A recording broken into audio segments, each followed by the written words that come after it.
수업이 끝난 오후, 낙성군이 발걸음을 재촉하고 있다. 오랜만에 10년지기 친구인 성재군과 시철군을 만나기 위해서다. 세 사람은 중학교 때부터 지금까지 한결같은 우정을 이어오고 있다. 이렇게 함께 모이면 절대 빠지지 않는 이야기가 하나 있다. 그거 아시냐? 바로 파란만장했던 낙성군의 중고등학교 시절에 대한 것이다. 네가 이제 그 외적인 그런 거에 갑자기 네가 관심이 돌변해가지고 그때부터 태도가 그때 하면서 조금만 머리 만지면 막 머리 흩어진다고. 쉬는 시간마다 니네 방 가면 맨날 거울 앞에서 머리 만지고 있고 굉장히 크게 보였어. 그러니까 그 채도에 이만하니까 그것도 네가 과시하려고 반팔티 안 입고 나시티 입고 다녔잖아. 학창시절 낙성군은 흔히 말하는 모범생과는 거리가 먼 학생이었다. 중학생 때를 되돌아보면 이제 같이 놀았던 기억이 훨씬 더 많고, 그리고 제가 이제 낙성이 때문에 이제 공부를 못한 적도 좀 있었고. 그때 이제 고등학교 되면서 조금씩 이제 자기 할 거 하면서 연락도 그렇게 많이 못 하게 되는데, 어느 날 이제 서울대에 가겠다면서 산속으로 들어간다고 하더라고요. 그래서 맨 처음에는 진짜 이상한 애라는 거 알고 있었는데 진짜 이상한 놈이다. 그래가지고 맨 처음에, 그래서 후에 서울대에 합격했다는 말을 들었을 때는 정말 놀라가지고, 사실은 지금 학교를 다닌 지 거의 1년이 되는데도 지금도 사실 믿겨지지가 않을 정도네요. 네, 진짜 그 정도로. 뭔가 하나에 빠지면 끝장을 봐야만 직성이 풀렸던 낙성군. 공부를 시작한 순간 철없던 과거의 최낙성은 더 이상 없었다. 돌이켜 생각해보면은 되게 오그라들죠. 되게 막 어리고 막 되게 과시하려고 하고. 되게 지금 보면은 굉장히 좀 부끄럽죠. 변화의 계기는 우연히 찾아왔다. 대학교 1학년 여름방학, 생애 첫 무전여행에서 낙성군은 깨달은 것이 하나 있었다. 화려함에 대한 환상, 그때는 그런 게 젊음이라고 생각했어요. 근데 무전여행을 하면서 도전이라는 게 젊음이라는 걸 깨달았어요. 그러니까 뭔가 막 도전해야 될 거를 막 엄청 많이 생각하게 됐어요. 그래서 곰곰이 생각해서 보니까 제가 열심히 진짜 끝장을 봤다고 생각하지 않은 게 공부였어요. 그래서 한번 공부를 한번 도전해보기로 맘먹게 된 계기가 된 것 같아요. 20살, 낙성군은 공부에 도전장을 내밀었다. 지금까지 크게 관심을 두지 않던 공부에 자신의 모든 것을 걸어보기로 했다. 막상 그 공부를 하기로 맘먹었는데 제가 막 친구도 좋아하고 놀기도 좋아하고 이제 막 멋부리는 것도 좋아하고 이제 굉장히 생각할 게 많은 거예요, 공부 외에. 진짜 근데 제가 공부를 제대로 진짜 해서 끝장을 보려면은 제 자신에 대해서 굉장히 채찍질도 하면서 제 자신에 대해 관대하지 않고 잔인해져야 될 것 같은 생각이 들었어요. 그래서 그냥 진짜 뭐 스님들 이제 속세 떠나는 것처럼, 속세를 떠난다고 하는 것처럼 그냥 모든 걸 버리고 한번 그냥 공부에만 매진해 보기로 했어요. 공부를 하기로 결심했지만 넉넉하지 않은 집안 형편에 사교육은 꿈도 꿀 수 없었다. 낙성군은 가족과 친구들에게서 멀리 떨어진 곳, 그리고 가장 값싸게 공부할 수 있는 곳을 수소문했다.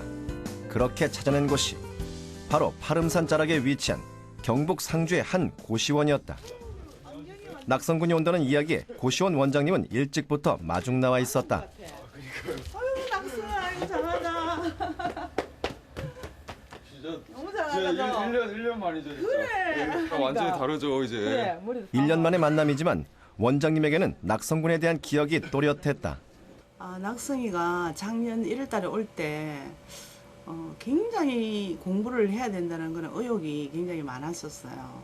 어떤 때는 식사할 때도 영어 단어장 영어 외우면서 밥 먹고 이랬거든요. 아마 한마디로 뭐 지독했어요, 공부하는 데는. 완전히 나중에는 진짜 공부에 완전히 미친 것 같이 했다 이거죠. 이 고시원을 떠난 지 꼭 1년이 지났다. 낙성군은 자신이 공부했던 방을 다시 찾았다. 방에는 넓은 책상 하나가 있을 뿐 겨우 몸 하나 누일 수 있는 이 좁은 방 한 칸이 바로 낙성군의 보금자리였다. 여기는 제가 지난 1년을 보냈던 이 고시원의 시동 106호입니다.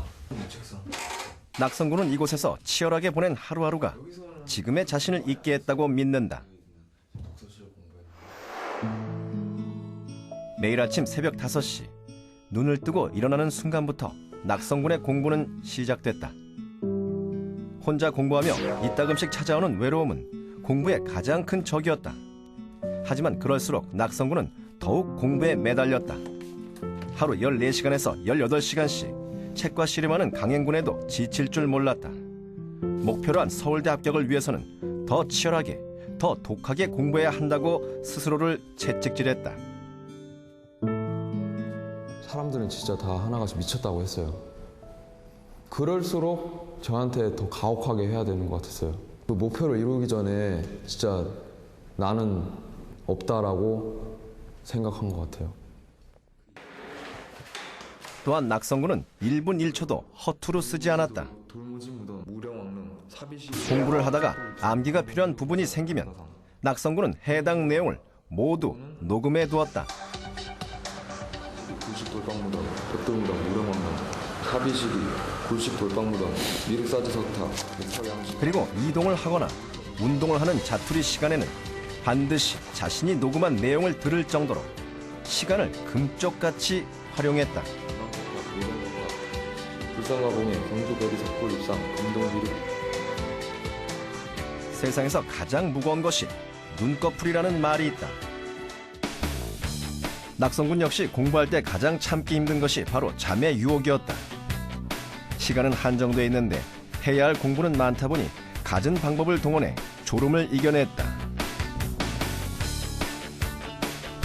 고시원에서의 1년, 낙성군은 처음에 굳은 결심 그대로 한치의 흔들림 없이 공부에 매진했다. 아무리 힘들어도 낙성군의 사전에 포기란 없었다. 한번 시작한 공부, 스스로에게 부끄럽지 않은 결과를 얻어내고 싶었다.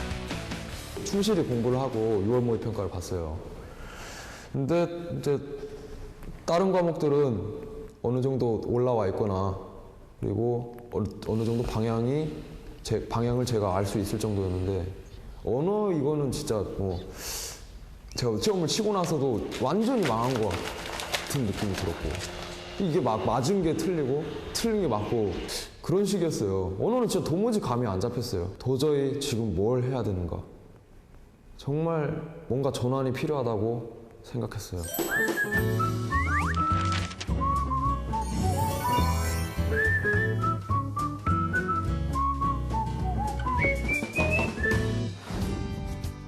낙성군은 매일 평균 5시간 이상 언어 영역 공부에 매진했다.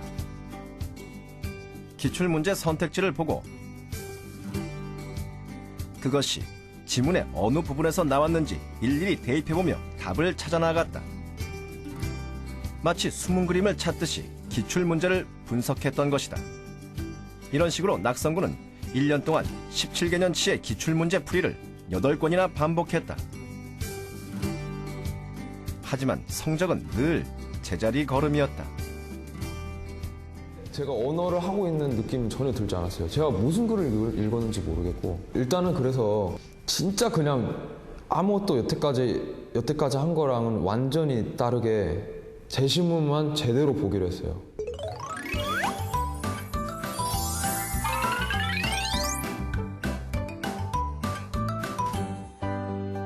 여태까지 해온 기출문제 분석의 가장 큰 문제점은 문제를 빨리 푸는 데만 급급해 지문을 제대로 읽지 않았다는 것이었다. 낙성군은 문제보다 지문에 집중하기 시작했다. 그런데 지문을 꼼꼼히 읽다 보니 막히는 지점이 있었다. 지시어가 나오면 해당 지시어가 무엇을 가리키는 건지 정확히 파악하기 힘들었다. 전에는 그냥 무심코 넘어갔던 부분인데 이런 것들을 진짜 이해하지 못하고 넘어가면은 절대로 제 지문을 완벽하게 이해할 수 없겠더라고요. 어떤 거는 이러한 요인이 이제 궁금해지는데요. 그러니까 앞에 보면은 이제 이러한 요인이라는 거는 이제 대기대순환이라는 걸 알 수 있어요. 그리고 이와 유사한 측면. 이것도 보면서 궁금증이 든 게 이가 일단은 이가 뭔가 타클라마칸 사막이 이제 이게 히말라야 산맥이 이제 북쪽으로 이동하는 인도 대륙이 유라시아 대륙과 충돌하면서 융기하였다. 이게 타클라마칸 사막의 형성의 원인이 되었다라는 내용이 그게 이와 유사하다는 측면이라는 것 같아요. 사소한 거라도 궁금증을 갖고 능동적으로 읽어보려고 노력해보니까 진짜 하나하나 정말 제 시몬은 제 의구심에 제 궁금증에 대한 답을 다 진짜 친절하게 다 해주고 있더라고요. 이런 식으로 궁금증을 가지고 지문을 읽다 보니 하나의 지문을 완벽하게 이해하는데 무려 20분이 넘게 걸렸다. 시간이 오래 걸리는 것에 대해 불안한 마음이 들었지만 다른 대안이 없었다. 이미 해볼 수 있는 공부는 다 해봤다고 생각했기 때문이다. 낙성군은 꾸준히 이 방법을 밀고 나갔고 그 안에서 답을 찾아가고 있었다. 제가 이제 공부를 하다 보니까 어떤 그 안에서도 이제 어떤 노하우가 생긴 것 같았어요. 그래서 이제 그 노하우 덕분에 더 이제 어떤 이 공부 방법을 체화하고 시간을 단축시키는 그런 어떤 성과를 볼 수 있었던 것 같아요.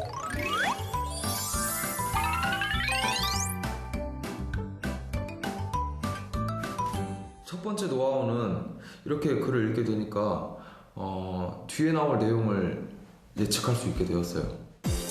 첫 번째 문단에는 글의 중심 소재와 함께 앞으로 이 글이 어떻게 전개될지 예측할 수 있는 포인트가 있다. 이 지문에서는 저위도와 중위도 이렇게 두 가지에 대해 언급하는데 이러한 경우 글이 전개될 때 저위도와 중위도에 대한 내용이 반드시 나오는 것을 확인할 수 있다. 이런 식으로 지문의 내용을 예측하면서 읽게 되면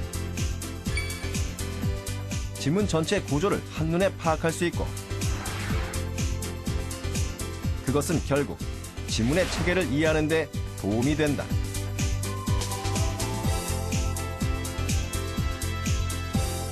이렇게 예측함으로써 더욱더 어떤 글을 능동적이고 어떤 지배한다는 느낌을 더 들을 수 있는 것 같아요.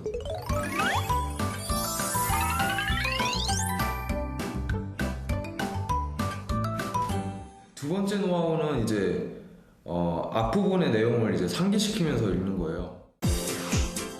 지문을 읽다 보면 이미 앞부분에서 충분히 언급한 내용을 간단하게 요약 정리한 문장들이 종종 등장한다.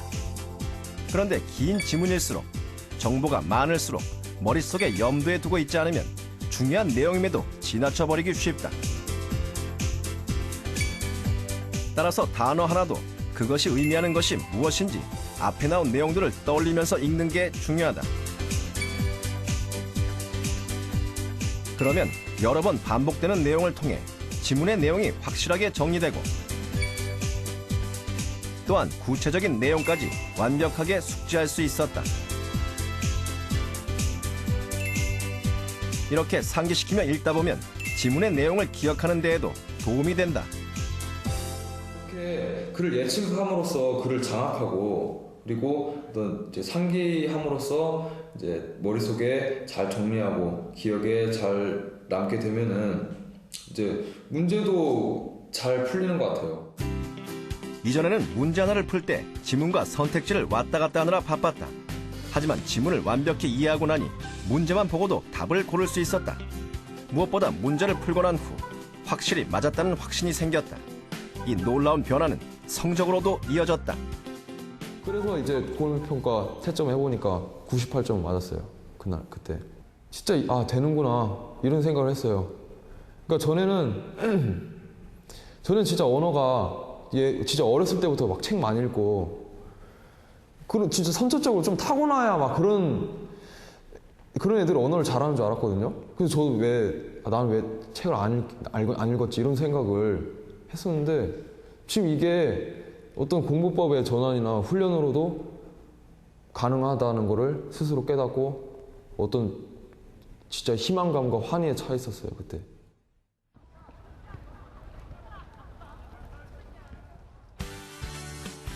지난 9월에 치른 평가원 모의고사에서 평균 3등급. 언어 영역 성적 때문에 고민인 양명고등학교 2학년 학생들을 만났다. 모계 후배들에게 낙성군은 자신의 공부법을 전수하기로 했다. 안녕. 나는 최낙성이라고 하고 지금 너네 선배야. 네. 너네 선배야. 너희들한테 어떤 공부법을 얘기해 줄 건데 한번 해보자고. 네. 우선 학생들이 언어 영역을 어떻게 공부하는지 살펴보기로 했다. 원래 하던 대로 하고 문제도 풀어. 문제도 풀어. 제한된 시간에 많은 지문을 읽고 많은 문제를 풀어내야 하는 언어 영역. 그래서 대부분의 학생들은 문제를 푸는 데만 급급해 지문을 읽는 것을 소홀히 한다. 그렇게 지문을 제대로 이해하고 넘어가지 않으니 문제가 제대로 풀릴 리 없다. 한번 봐보자. 이와 유사한 측면이 있다. 그럼 이와 유사할 때 이가 뭐냐? 저거 경남아. 낙성군의 갑작스러운 질문에 당황한 걸까? 지금 여기서 손실도 보면서 무슨 생각해야 돼? 손실도. A와 B와 C에 대해서 얘기할게. 지문을 제대로 읽었다면 쉽게 대답할 수 있는 건데 너네가 그럼 뭔가 세 사람 모두 묵묵부답이다. 그지 남의 기선은 왜 얘기 안 해줬냐? 그지? 이렇게 충분히 생각을 하면서 읽어야 된다.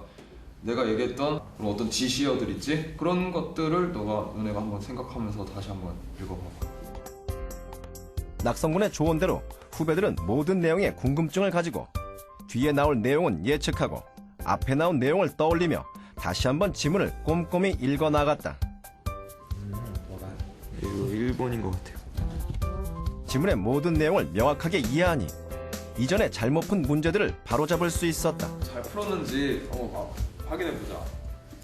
지문을 완벽하게 내 것으로 소화하고 문제를 푸니 답에 대한 확신이 있었다. 세 사람은 모두 단 한 문제도 틀리지 않았다. 무슨 얘기하는지 알겠어? 네. 언어 어떻게 공부해야 되는지 대충 감이 와? 뭘 생각해야 되는지 감이 오지?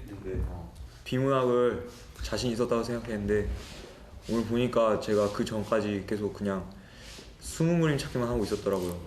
근데 오늘 배운 걸 보고 그 글을 완전히 이해해야겠다고 생각하게 됐고요. 전에는 그냥 문제집 갖다 풀기만 하고 이거 틀리고 그냥 어떻게 해야 될지 진짜 그냥 뭐 다시 읽고 그냥 이렇구나 하고 그냥 넘어가는 그런 수준에서밖에 거의 공부를 안 했거든요.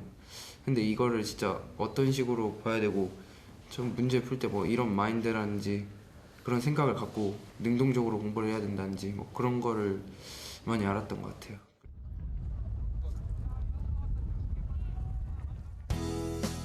삼 일 후, 3명의 학생들을 다시 만났다.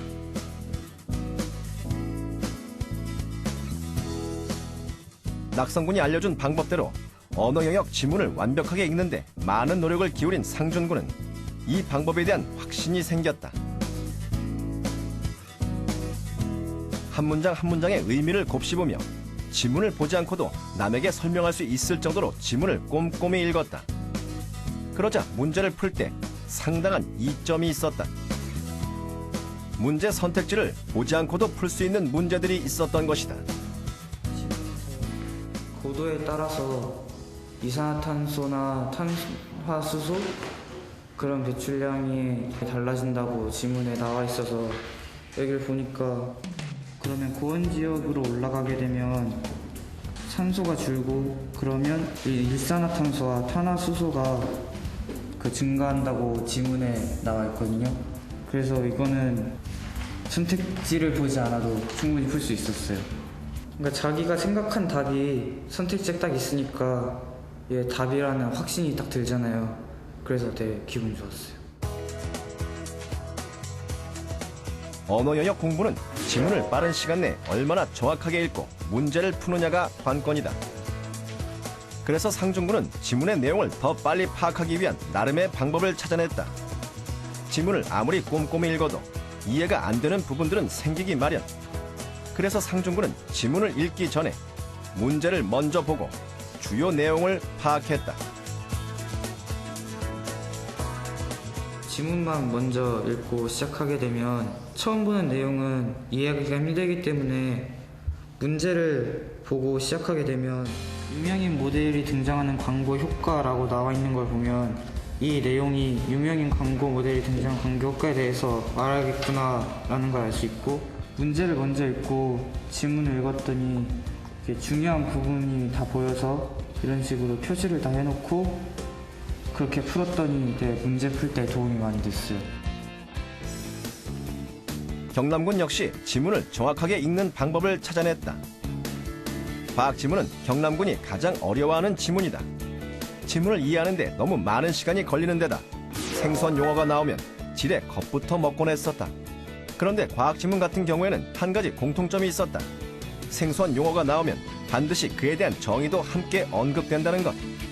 경남군은 문제 풀다 당황하지 않도록 생소한 용어와 정의에는 눈에 띄게 표시해두었다. 마지막으로 근우군은 어떤 방법으로 지문을 공부하고 있을까? 이전까지는 선택지의 근거를 지문에서 숨은 그림 찾듯 공부했던 근우군은 지문의 내용을 정확히 기억하는 게 쉽지 않았다. 그래서 근우군은 단락별로 주요 내용을 요약 정리했다. 이렇게 하다 보니 지문의 내용이 머릿속에 더 오래 남았고 지문의 구조도 쉽게 파악할 수 있었다. 이 문제와 같이 지문이 매우 긴 문제는 이 전체적인 내용을 이해하기 쉽지만 다 기억하기가 어려웠어요. 그래서 제 나름대로 이렇게 요약하는 방법을 더했는데 이렇게 요약을 안 했으면 기억이 안 날 내용들이 머릿속에서 잘 정리가 되더라고요. 그래서 문제를 풀려고 딱 가는 순간 1번을 딱 읽었는데 1번이 딱 답이라고 확신이 된 거예요. 2, 3, 4, 5번을 봐지 않아도 될 만큼 확신을 갖게 되어서 그냥 다음 주로 넘어가서 그 전 문제에 대한 찝찝함이 되게 없었어요. 그래서 되게 좋았던 것 같아요. 이런 식으로 3명의 학생은 지문을 완벽하게 정복하는 방법을 찾아 나갔다. 많은 학생들이 지문은 그냥 지문이고 문제에 중점을 많이 둬요. 왜냐면 문제가 나에게 점수를 준다고 생각하거든요. 근데 출제자는 문제의 답을 맞추라고 하는 이유가 뭐냐면 이 지문을 제대로 이해했는지를 확인하기 위해서 문제를 내는 거거든요. 그러니까 학생들이 출발점은 항상 지문에 둬야 돼요. 그래서 언어영역 공부를 처음 할 때는 이 학생처럼 지문을 정말 그렇게 꼼꼼히 이 지시어는 어떤 것을 의미하는 것이고 이 문장은 나에게 어떤 정보를 전달하려고 하는 것인가 이런 것을 생각하면서 꼼꼼하게 읽는 연습을 해야 하고 그 연습을 하면서 나중에는 문제를 풀어가면서 시간을 조금씩 단축하는 그런 연습을 해야 되겠죠.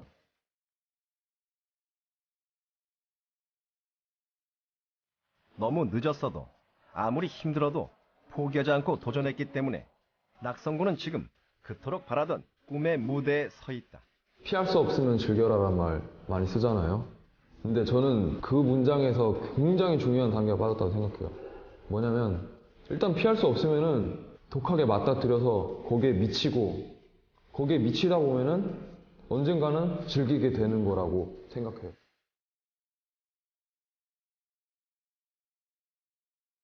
젊음이 아름다운 이유는 무한한 가능성과 끝없는 도전을 꿈꿀 수 있기 때문이다. 지금 우리에게는 포기라는 단어보다 도전이라는 단어가 훨씬 잘 어울린다. 진심을 담아 꿈을 담아 공부의 도전장을 내밀어 보자.